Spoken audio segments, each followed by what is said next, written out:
Assalamualaikum warahmatullahi wabarakatuh. First of all, let's say thanks to Allah who given us blessed and healthy, so we all together in this time to discuss about our topic learning. Then salawat and salam, let's send to our Prophet Muhammad Sallallahu Alaihi Wasallam with saying Allahumma salli ala sayyidina Muhammad wa ala ali sayyidina Muhammad. The Honorable Mr. Arif Mutakin FPD as our lecturer in Science of Nutrition and Health course, uh, and all of my friends. Today we will discuss about enzyme and metabolism. Before that, I will introduce our member. First is me. My name is Syaidawati with ID number 20231037, and then my partner Aditya Nugraha with ID number 202342, and then my partner Anissa Indra with ID number 20231045. The first method we will explain by me.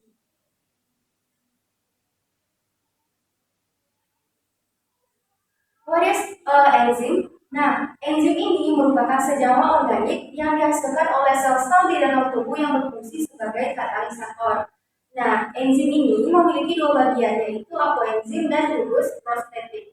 Ternyata, cara kerja enzim ini memiliki sifat khusus. Apa aja tuh? Nah, yang pertama dapat digunakan berulang-ulang kali. Dia juga bekerja secara khusus serta sensitif terhadap keadaan lingkungan. Enzim tadi kan berfungsi sebagai katalisator. Walaupun dia membantu reaksi kimia atau reaksi metabolisme dalam tubuh, ternyata dia tidak ikut bereaksi. Nah, ada dua teori yang menjelaskan cara kerja enzim. Yang pertama, teori gembok dan kunci atau lock and key teori. Teori ini pertama kali ditemukan oleh Emil Fischer pada tahun 1894. Dalam teori ini, enzim akan berhubungan dengan atau berkaitan dengan substrat yang memiliki bentuk yang sama dengan sisi aktif enzim. Nah, Emil menganalogikan enzim sebagai kunci yang membuka substrat yang dianalogikan sebagai gembok. Nah, selanjutnya ada teori inductive theory atau teori ketepatan induksi. Nah, enzim dianggap sebagai bersifat fleksibel yang memiliki sisi aktif yang mampu berikatan dengan substrat. Nah, substrat yang memiliki bagian pengikatan yang sama akan menginduksi sisi aktif enzim dan membentuk seperti substrat sehingga mereka dapat bekerja. Selanjutnya ada faktor yang mempengaruhi kerja enzim. Yang pertama ada faktor suhu.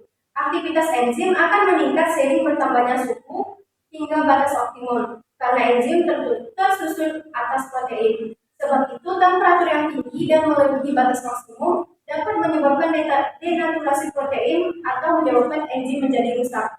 Kemampuan kerja enzim akan menurun jika berada di atas suhu tertentu, karena panas akan mengganggu ikatan hidrogen, ion, dan berbagai macam ikatan yang bisa menstabilkan bentuk aktif dari enzim.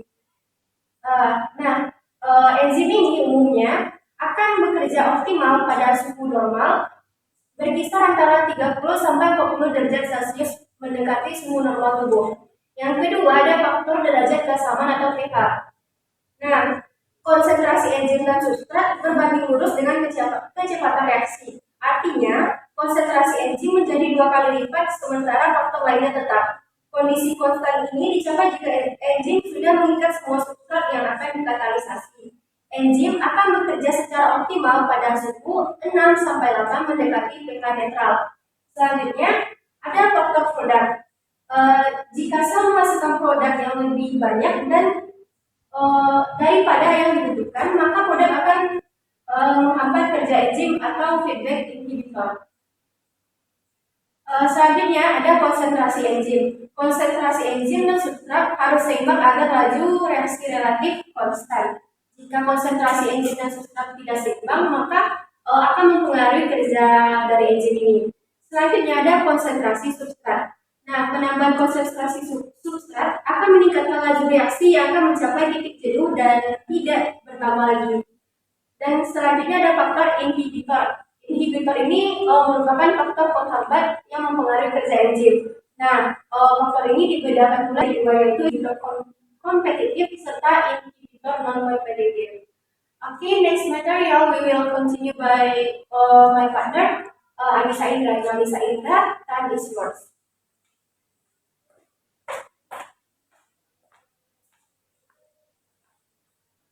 selanjutnya itu ada zat penghalang atau sering kita kenal dengan istilah inhibitor. Nah, inhibitor itu sendiri dapat kita bagi menjadi dua. Yang pertama itu ada inhibitor kompetitif, di mana inhibitor ini akan menghambat substrat untuk memasuki sisi aktif enzim. Nah, bagaimana kita ketahui enzim memiliki sisi aktif dan substrat. Nah, pada reaksi yang umum terjadinya ketika tidak ada inhibitor akan substrat akan masuk pada sisi aktif dan sehingga menghasilkan produk. Sedangkan ketika kerja enzim dipengaruhi oleh inhibitor akan mengisi sisi aktif enzim yang seharusnya diisi oleh substrat, sehingga produk yang dihasilkan tidak terpenuhi semestinya. Selanjutnya itu ada inhibitor kompetitif. Nah, kalau cara kerja dari inhibitor ini dengan cara enzim yang memiliki sisi aktif juga memiliki sisi lain yang memiliki bentuk berbeda dengan sisi aktif. Ketika semestinya substrat memasuki sisi aktif akan menghasilkan produk seperti gambar yang ini. Teman-teman bisa lihat ini adalah cara kerja enzim semestinya. Ketika inhibitor memasuki sisi lain dari yang terbuka selain sisi aktif akan mempengaruhi sisi aktif dari enzim, sehingga dari awalnya mula berbentuk segitiga akan berubah menjadi kotak sehingga substrat tidak bisa memasuki sisi aktif enzim. Nah, selanjutnya selain peran yang telah disebutkan oleh teman saya tadi, peran lain dari enzim itu ada reduksi, merupakan sebuah proses di mana dimasukkannya molekul hidrogen dan elektron dengan pelepasan oksigen. Yang kedua itu ada oksidasi, merupakan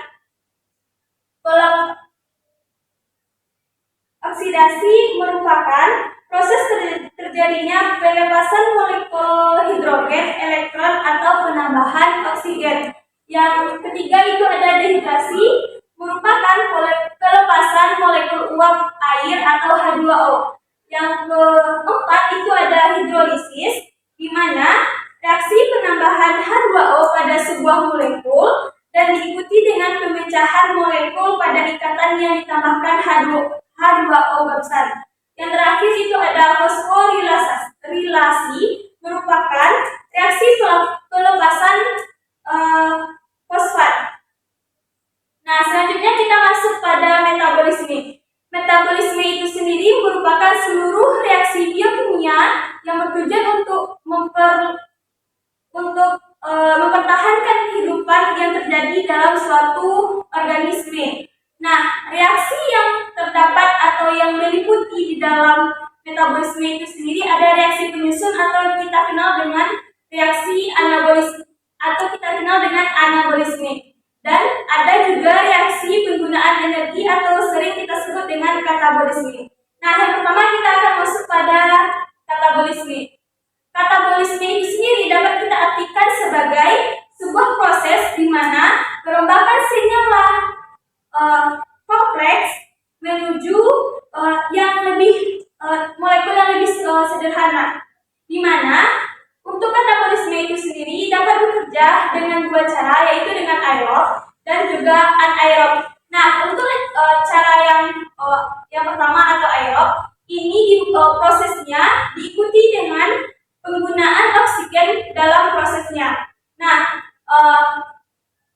respirasi merupakan salah satu contoh dari metabolisme aerob dengan beberapa langkah kerja yang terjadi pada respirasi, yaitu yang pertama itu ada glikolisis, yang kedua itu ada dekarboksilasi oksidatif, yang ketiga ada itu siklus Krebs, yang terakhir itu ada transfer elektron. Nah, pada proses ini akan dihasilkan energi-energi yang nantinya akan dibahas pada slide berikutnya. Selanjutnya itu ada anaerob atau sering kita kenal dengan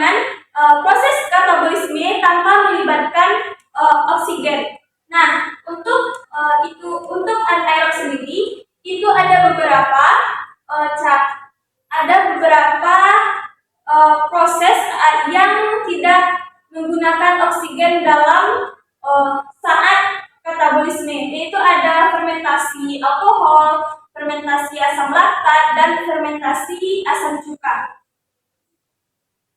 Nah, mungkin itu saja materi yang dapat saya sampaikan. Saya kembalikan kepada moderator.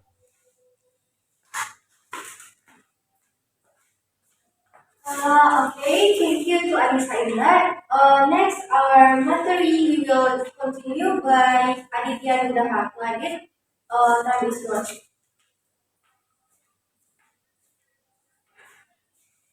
Baik, selanjutnya yaitu pertama itu glikolisis. Yang mana berikut ini adalah skema glikolisis yang ada ditampilkan pada gambar tersebut. Glikolisis berlangsung di sitoplasma. Glikolisis ini mengubah satu molekul glukosa atau senyawa berkarbon 6 menjadi molekul asam piripat atau senyawa berkarbon 3. Glikolisis ini menghasilkan 2 ATP dan 2 NADH untuk setiap molekul glukosa. Baik, yang kedua yaitu dekarboksilasi oksidatif. Adapun skema dari dekarboksilasi oksidatif ada ditampilkan pada gambar tersebut. Dekarboksilasi oksidatif ini berlangsung pada mitokondria. Dekarboksilasi oksidatif ini mengubah pirufat atau senyawa berkarbon 3 menjadi asetil CoA atau senyawa berkarbon 2. Dekarboksilasi oksidatif ini dihasilkan satu NADH untuk setiap pengubahan molekul asam pirufat menjadi asetil CoA. Yang ketiga, siklus Krebs. Adapun skema dari siklus Krebs bisa ditampilkan pada gambar tersebut. Siklus Krebs ini berlangsung pada mitokondria. Siklus Krebs ini mengubah asetil CoA atau senyawa berkarbon 2 menjadi CO2 atau senyawa berkarbon 1. Siklus Krebs untuk setiap senyawa asetil CoA dihasilkan 1 ATP, 1 NADH, dan 2 NADH. Selanjutnya yaitu transport elektron. Adapun skema transport elektron bisa ditampilkan pada gambar tersebut. Transport elektron NADH dan FADH adalah senyawa reduksi yang menghasilkan hidrogen. Melalui rantai respirasi, hidrogen dari NADH dan FADH yang dihasilkan pada proses sebelumnya dilepaskan ke oksigen untuk membentuk H2O dengan melepaskan energi secara bertahap. Transport elektron ini dihasilkan 3 ATP dari satu molekul NADH, 1 NADH, dan 2 ATP dari satu molekul FADH. Selanjutnya itu anabolisme. Anabolisme ini dibagi menjadi 2. Yang pertama itu fotosintesis dan kemosintesis. Fotosintesis ini adalah tahapan dalam fotosintesis merupakan rangkaian penangkapan energi cahaya atau fotosistem aliran elektron dan penggunanya. Sedangkan kemosintesis proses penyusunan bahan organik menggunakan sumber energi dengan mengoksidasi senyawa kimia. Adapun yang dioksidasinya itu yang pertama itu bakteri belerang, bakteri nitrit, bakteri nitrat, dan bakteri besi. Mungkin sampai sini presentasi saya, nanti kepada moderator.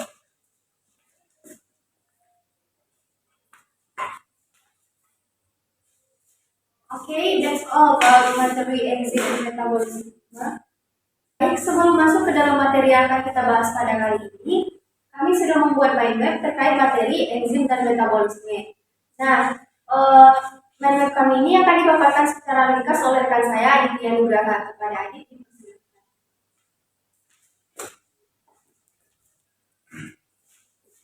Baik, saya akan menjelaskan mengenai mengenai enzim dan metabolisme. Yang pertama itu enzim dan metabolisme. Yang kita bahas pertama itu enzim. Enzim itu adalah biomolekul yang berfungsi sebagai katalis atau senyawa yang mempercepat proses reaksi tanpa habis bereaksi dalam suatu reaksi kimia. Selanjutnya itu struktur enzim. Enzim itu dibagi menjadi 2. Yang pertama itu apenzim, yang kedua kofaktor. Selanjutnya itu faktor yang mempengaruhi enzim.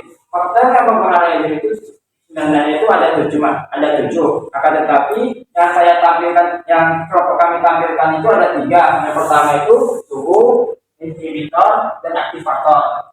Yang kedua itu metabolisme. Metabolisme itu adalah seluruh reaksi yang biokimia yang bertujuan untuk mempertahankan kehidupan yang terjadi di dalam suatu organisme. Adapun jenis metabolisme yang akan ditampilkan ini ada 2. Yang pertama itu katabolisme dan yang kedua itu anabolisme. Mungkin itu penjelasan singkat dari enzim dan metabolisme. Saya kembalikan kepada moderator.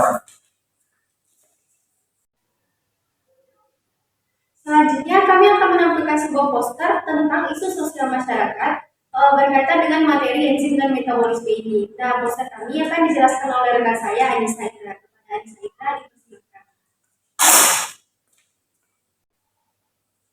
Nah, di sini poster kami akan mengangkat permasalahan mengenai bahaya alkohol terhadap metabolisme tubuh. Nah, sebelum kita berangkat lebih jauh dampak mengenai bahayanya alkohol, kita harus mengetahui apa itu sih alkohol. Nah, alkohol seringkali ditemukan pada minuman beralkohol atau sering kita sebut dengan minol, di mana minuman beralkohol ini mengandung senyawa etanol yang bersifat psikoaktif yang dapat mengakibatkan turunnya kesadaran seseorang ketika kita mengkonsumsinya. Pada beberapa negara kita sangat mudah menjumpai minuman beralkohol. Namun pada prakteknya penjualan alkohol di negara-negara yang sudah legal penjualan alkohol itu akan dibatasi ketika seseorang sudah memenuhi usia tertentu atau sudah dapat dikatakan dewasa. Nah, selanjutnya itu apa sih yang terjadi ketika alkohol masuk ke dalam tubuh kita? Ketika alkohol masuk ke dalam tubuh kita, tubuh akan mencerna alkohol dengan cara alkohol akan diubah oleh enzim perut yang berada di dalam lambung, di mana nantinya alkohol tersebut akan dialirkan pada usus yang nantinya akan diserap oleh sel yang diserap oleh pembuluh darah kita yang akan disebarkan oleh tubuh. Ketika alkohol berada di dalam tubuh dalam jumlah banyak, maka akan menurunkan kesadaran seseorang.